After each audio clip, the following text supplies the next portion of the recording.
The Jezebel of pornography needs to be tossed out of the castle window, trampled under the foot of the horsemen, eaten by dogs, and turned into dung on the face of the field. Now you might say, Alan, whoa. You're speaking too harshly. No, I don't think I'm speaking harsh enough. I wrote the Bible and Bitcoin for you, Bible-believing Christian, and in it I lay out the biblical basis for what money is, why our current fiat monetary system is ungodly, and how Bitcoin is the best and most viable, biblically compliant replacement for government fiat money. There's even a small group study guide in the back with additional resources to study with your church small group.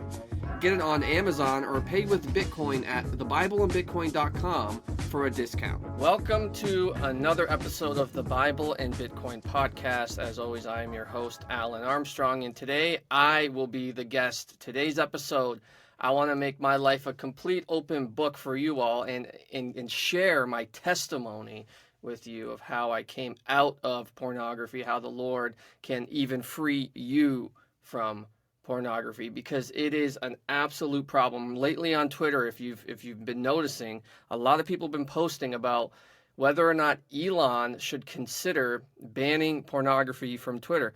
As far as I'm concerned, this is a no-brainer. Twitter should or X. I mean, it doesn't help that it's called X now.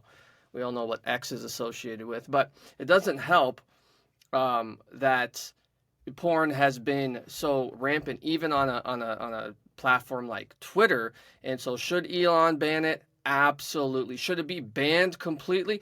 Absolutely. Why? Well, because pornography is absolutely rampant in our world. And if I had to guess, it is even rampant among the ranks of the church. Now, I want to share some stories with you. Case in point, when I worked in a local youth ministry of a rather large church in my city, I used to intern there. We had a thing called an internet tracker. I forget what it was called. It was probably every router has this, but where you could track each device being used on the network, and you could see exactly what websites that device was visiting. Now, most people name their devices, their cell phones, computers, after themselves, and so a lot of people outed themselves because of this. But let me just, I digress. We had this internet tracker set up on our Wi-Fi to see which websites were being visited on our network. Now, during the hours of 7 p.m. and 9 p.m. on Friday nights. Now, these were the nights we had our youth programs. We had junior high youth, grades, whatever it was, 5 to 8, I think. And then we had senior high youth, grades 9 to 12, on the same night in separate rooms of the building. But it was between 7 and 9 p.m. And during those hours on Friday nights, we've seen an uptick in pornographic websites that were consistently being visited.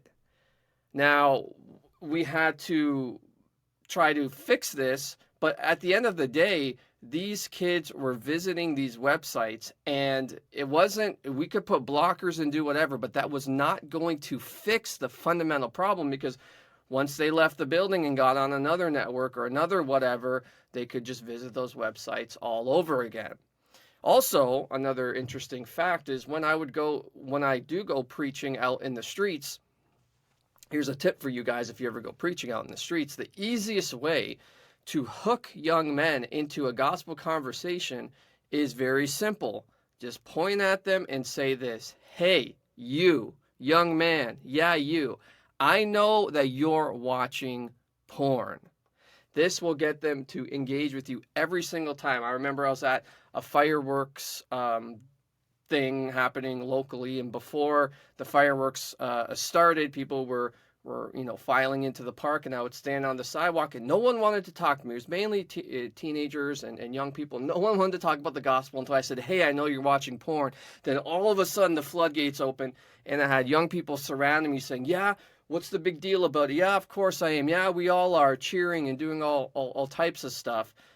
Boasting in their sin. And I was able to share with them, "Young man, you don't understand. This is destroying you. You need Jesus. That just illustrates the point that I'm making here, that young men are viewing pornography at alarming rates. So when you're talking to young people, if you're bold, this works every time to get them to talk about Jesus Christ with you, because it's true. It's just true. They would stop and they would boast about their sin. They would cheer about their pornography consumption as if it's some kind of cool thing that everyone does. Now, the only difference between porn use in the world, so when I'm out in the streets preaching and I get, teenagers in grades 9 to 12 cheering about their porn use, listen, it was happening in the church secretly. It was happening in the world. It's happening in the church secretly. It's happening in the world in your face. But the only difference between the porn use in the world and the porn use in the church is this. In the church, we don't boast about it loudly. In the church, we hide our pornography use, or at least we try to hide it.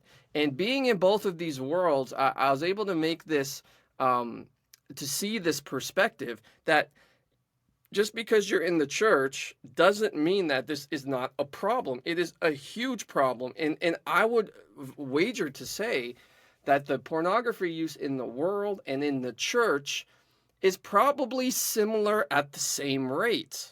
Maybe even higher in the church, because we know that the Bible says that a sin grows in the darkness, that we have to walk in the light. So if you're in the church context, if you're among Christians, if you're in the local church, it would not surprise me if the pornography use among those men is actually higher than the world. Now, it's probably about the same, I would say, but it wouldn't surprise me, because when you hide in the dark, this thing grows. So in this podcast episode, I want to share with you my journey, my struggle, how the Lord brought me through pornography use into freedom. So my first time encountering porn was, of course, accidentally. Most of these young guys, probably everybody, encounters porn for the first time accidentally. Now, I was walking, here's what happened. I was walking in my neighborhood, behind the fences. There was a big field there, and there was a factory, but in between the homes and the factory, there's this large stretch of grass, and playing in the tall grass and doing what young boys do, just, exploring. When all of a sudden, I noticed a glossy image in the tall grass, and it caught my eye. So I went over and I picked up this glossy image to investigate, and lo and behold, my eyes took in images of women that I had never seen before, to put it lightly. My 11-year-old or 12-year-old, I forget exactly how old, I was between 11 and 12, that young male brain absorbed those images like a sponge, and those images stuck with me. It was as if those images imprinted themselves on my mind and made a sort of mold and just stuck there. When I closed my eyes, I saw these images, and I all of a sudden had this insatiable urge to seek out more and more and more of these images. Shortly after, I was at school, and this happens a lot in our public schools. And it was during recess, when we were lining up to go back inside the school. I remember there was a boy in line there who was passing around a note, and this note had a website address on it where you could go and access unlimited pornographic images and even videos. Now, I didn't know what this website address was at first. It's just all the boys were saying, hey, check this out when you get home. Check this out when you get home. You will not regret it. So, of course, I wanted to be like everybody else. So when I got home and I was all alone, I typed in that website address and was greeted with a never-ending list of links with descriptions of the images and videos that those links were about to show me. Now, little did I know, in that moment, I was hooked. I had to keep this, obviously, from my parents because there's an element of shame. I knew instinctively if they found out, I was in trouble. But I also knew that I probably could keep it a secret from them. So, no harm, no foul, I thought. All the boys in my class were looking at this stuff, and so I tried to rationalize this. Well, everyone else is doing it. It must be a normal thing to do. You'd go to school the next day, and everybody would be sharing links, and some boys even printed out pictures and brought them to school to show off. Now, as I think back on this time of my life, I wonder how in the world we got away with this. How in the world were 11, 12, 13-year-old boys able to print pornographic pictures, bring them to school, and pass them around class without being caught?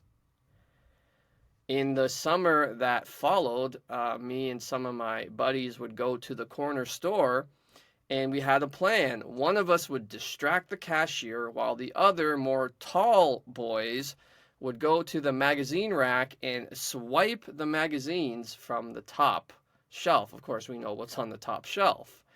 And would stuff it in our shirt or whatever. We would take these pornographic magazines off the top shelf and we would walk out. Now remember, we're 12, 13, 14 years old and we're stealing pornographic magazines off the shelf. Today, kids don't need to go to this length to get their hands on pornographic material. Back then, you either have to go to the store and steal this stuff, or maybe if somebody's parents had some magazines, you'd swipe that from your parents when they weren't looking or something like that.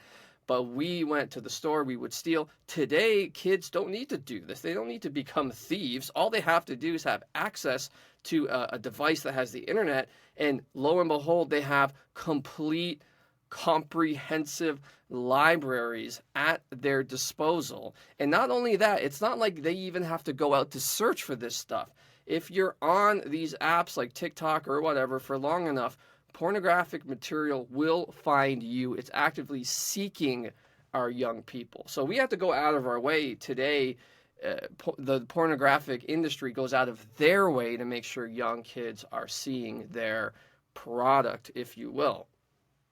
So as time went on and the internet became more and more sophisticated, I spent my entire teenage years viewing porn daily. The internet made it much easier. I didn't have to go steal magazines anymore. I could just go on my laptop, close my door, and there it was. Eventually, it got to a point where I was numb to it. It was just a normal part of life. I thought everybody looks at porn. It would kind of be weird not to look at porn. I would not be a part of my social circle if I did not view pornography. It was almost a given. Every young man is doing this. These are the years I ought to have been preparing for adulthood. I ought to have been learning how to be productive, responsible, interacting with my peers. Instead, I spent those formative years watching porn and rotting my brain. Of course, I was awkward around the girls in high school, probably because my brain had been literally trained to only view them as sexual objects. Now, all this is happening, and I have no idea it's happening. I didn't think it was affecting me at all. This is what I like to tell young men when I talk to them about this issue. They say, look, porn, it just is what it is. It's normal. It's cool, man. Don't worry about it. It's not affecting me. But the reality is, if you're viewing this stuff and you're a teenager or you're in your, early 20s, you are too young for it to have totally wrecked you just yet. You're in the process of being wrecked. This affects you over time. This is having an effect on your brain generally now, but it won't be felt until many years later. Look, you don't reap the harvest in the same season you sow the seed. Young man, right now, there's millions of your peers just like you, even in our churches, that are sowing this deadly seed of porn into their minds, and they have no idea what that will reap for them in the next season of their life. Destruction and brain rot and absolute just devastation for their lives. Believe me, I know this because I experienced this. I got saved in the year 2008, early 2008, and I was early in my 20s.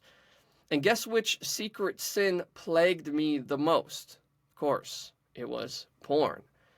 Now, I prayed and I prayed and I prayed for God to take this desire away from me, but it didn't work. I lamented and I wondered, God, why are you not healing me of this? God, don't you want me to be free of this? I know this is a sin. I know that this breaks your heart. I know I have to stop. So why aren't you answering my prayer to take this from me? The reason was because I was asking God to take away something he gave me. Now listen closely. God did not give me the desire for pornography. That's not what I'm saying.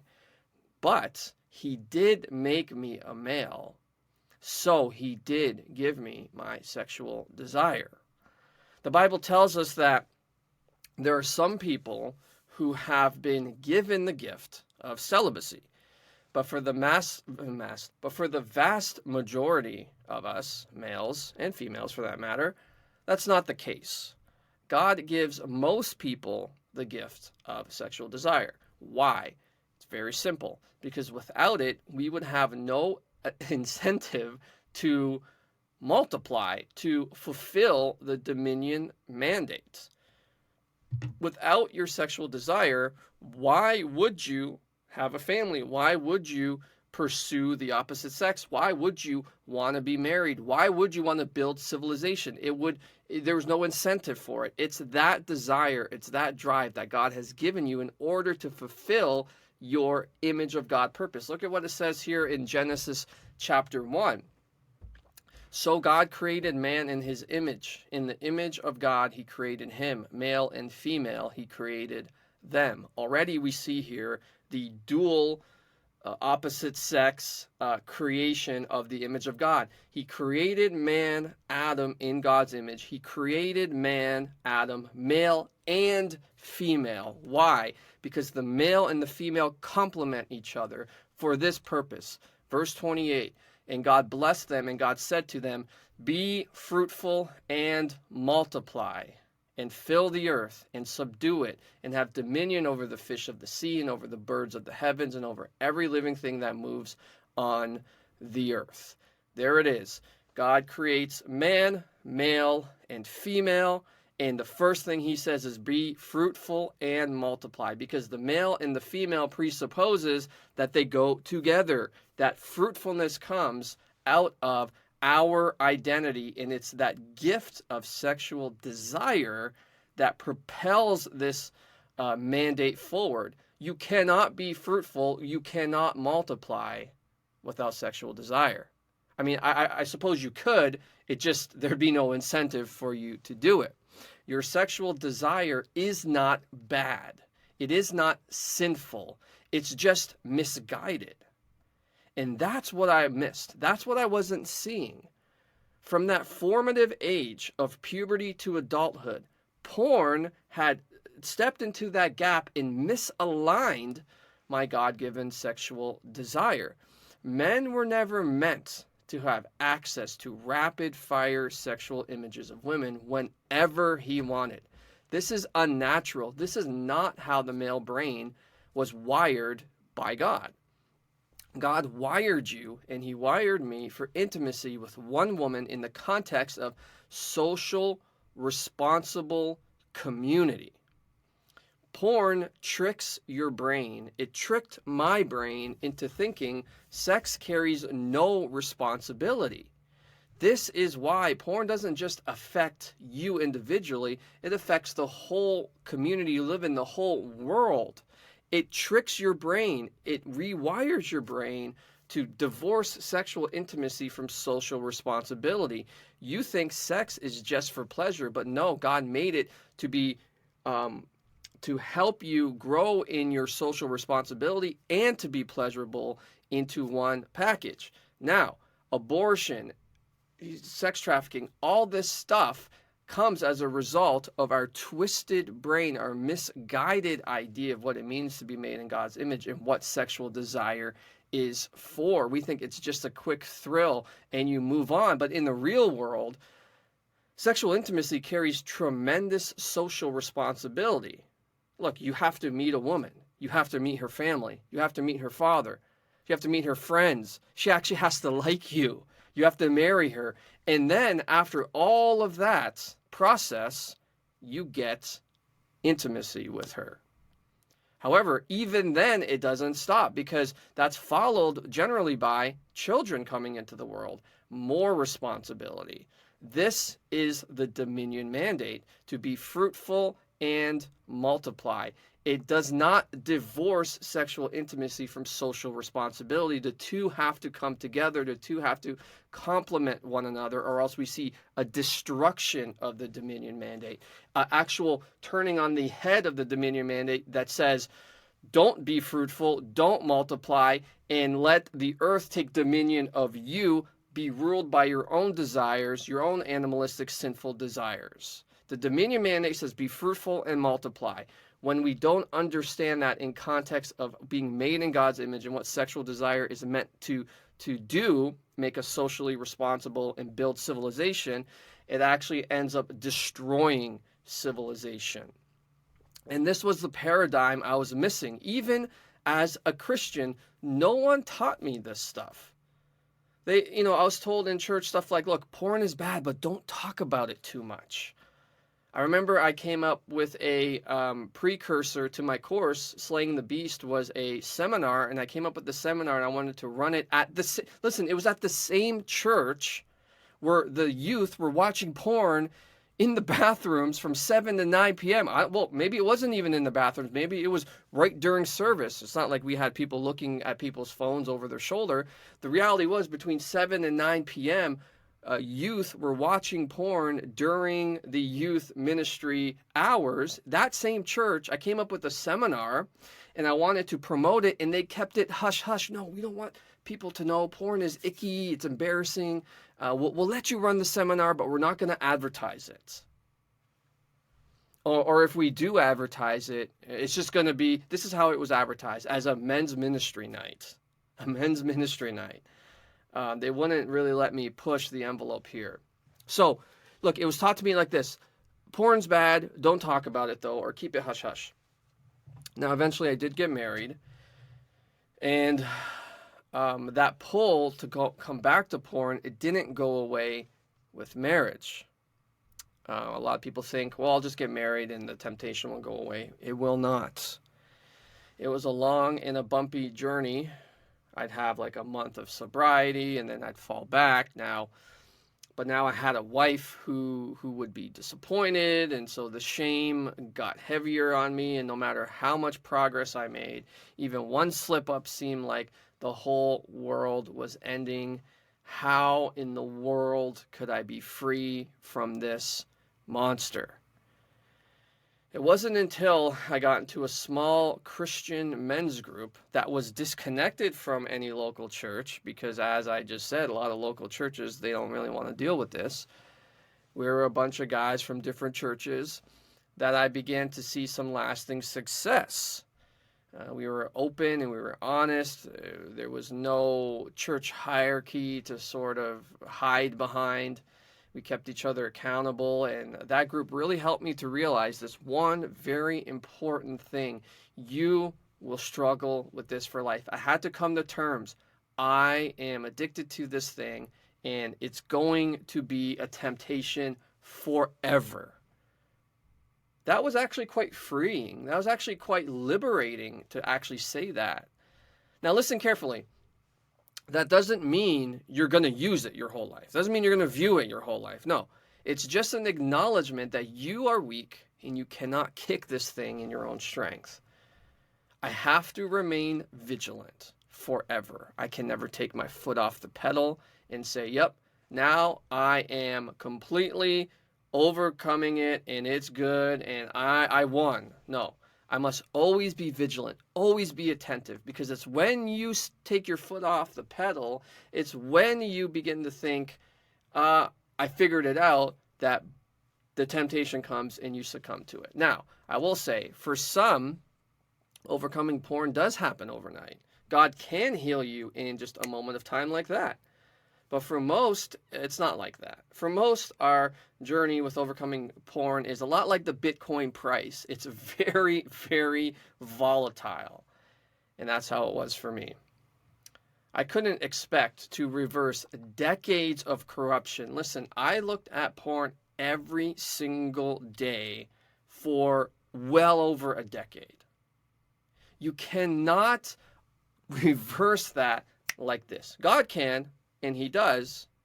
However, a lot of times you have to reverse that, and it takes time, and it's an uphill battle. So I couldn't expect to reverse it just like that. Years, over a decade of corrupting my brain with these images. I couldn't just reverse it in a week.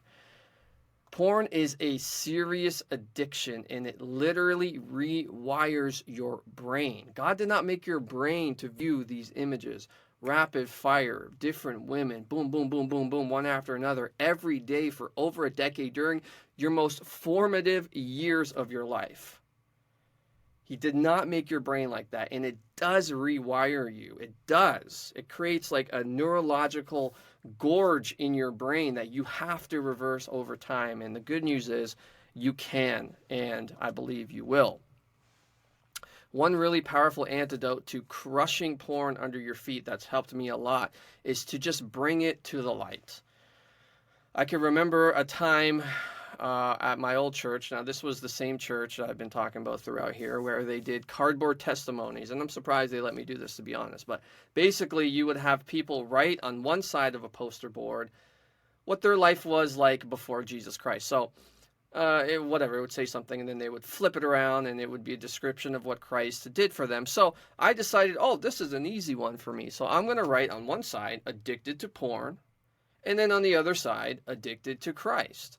Now, I remember one of the pastors telling me after the fact that the senior pastor, because he looked through all of them to approve them, that he looked at mine and he showed the pastor that I was associated with, that I was working with. He said, "Is he sure about this?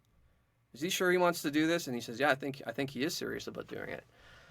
Now, I didn't know that little conversation happened, but I do now. So the Sunday morning came, where the cardboard testimonies were scheduled, and I showed up to the church a little bit early. This is what I expected. I expected people to have signs that read like drug dealer, and then they'd flip it and it would say hope dealer, or I used to be a felon and now I'm free.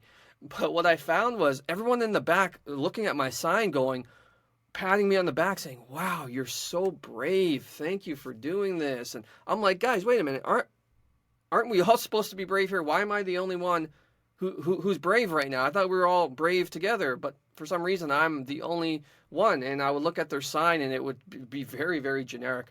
Was lost, now I'm found. Or I was angry and now I'm happy. And I'm thinking, guys, this isn't... Okay, yeah, we were all lost and now we're found. That's not unique to you. That's everybody who was a Christian story. Why... And in that moment, I realized, oh my goodness, what am I getting myself into? I think I might have made an absolute big mistake here. But I had no choice. I had to go. And I realized I was about to stand in front of 1,000 people with a sign that literally read, "I was addicted to porn." So I went out there anyway.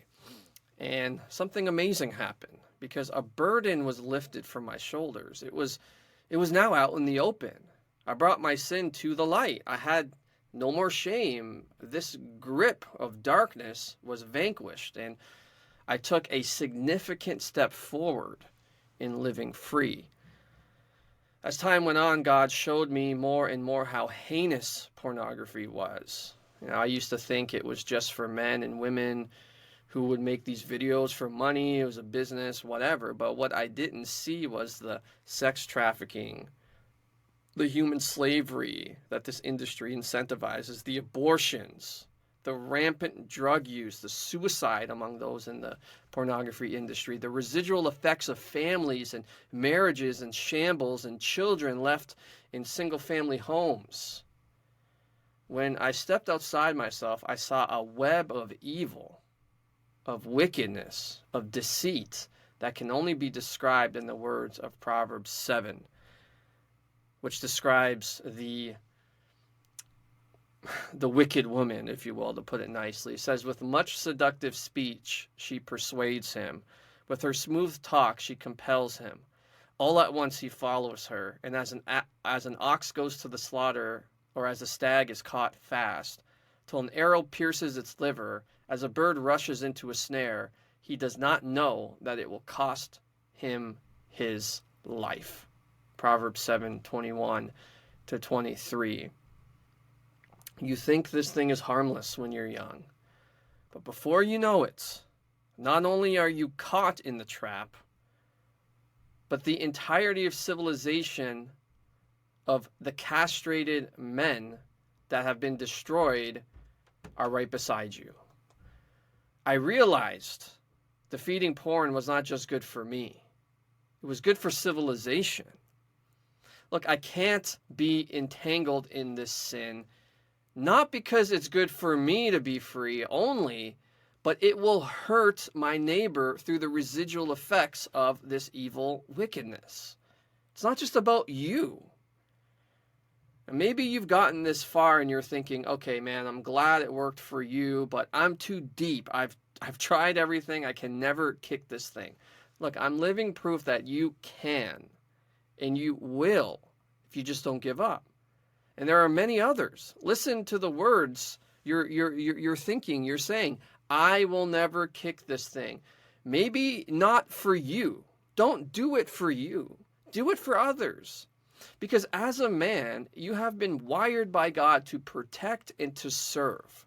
There's a reason that from a young age, and this is true, this is absolutely a fact, from a young age, boys daydream about rescuing a girl or a family, their family, from a burning building, or saving a girl or their family from a gang of thugs. If you're a man, you know you did this as a young boy, and you probably still do it today. Why? Because God has wired you to protect, to serve the female gender. It's because we want to serve and protect. That's who we are. So switch the paradigm. You're thinking, I can't do this. I can't do this. I'm too deep. Yeah, you're right. You can't do it. Yeah, you're right. You probably are too deep. But do it for the world. Do it for your neighbor. Do it for your family. You must overcome porn. Not for your own good only, but for the next generation. We now must lay this godly foundation and vanquish pornography from the earth. We must do this, but it starts with you. It starts with me. Take that sexual energy that you've misdirected for far too long and apply it to using it for what God gave it to you for, to protecting, to serving, to fulfilling the dominion mandate. If you're married, direct that energy into your marriage. If you're single, direct it to becoming the best, most godly man you can be in order to find a wife, and direct that, therefore, then at your marriage. This pernicious beast has made the church impotent for far too long. The Jezebel of pornography needs to be tossed out of the castle window, trampled under the foot of the horsemen, eaten by dogs, and turned into dung on the face of the field. Now you might say, Alan, whoa, whoa, whoa. You're speaking too harshly. No, I don't think I'm speaking harsh enough.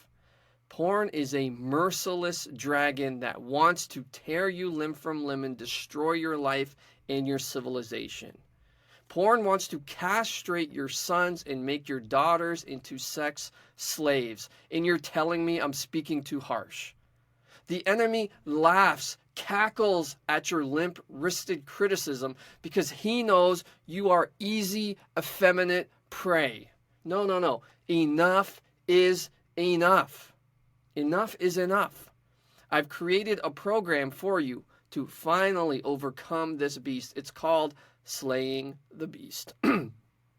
It's an online program with access to a private Discord server where you're going to meet other men who are fighting and winning the battle against pornography. This course basically compiles my over a decade of experience, failings, and wins of walking in freedom from porn. I tried to make it as affordable as I could. It's only $37, just a one-time fee for lifetime access. You're not going to find anything else like this out there for that price. So right now, if you're listening to this, if you're feeling convicted, if you want to finally kick this thing, do it for the civilization.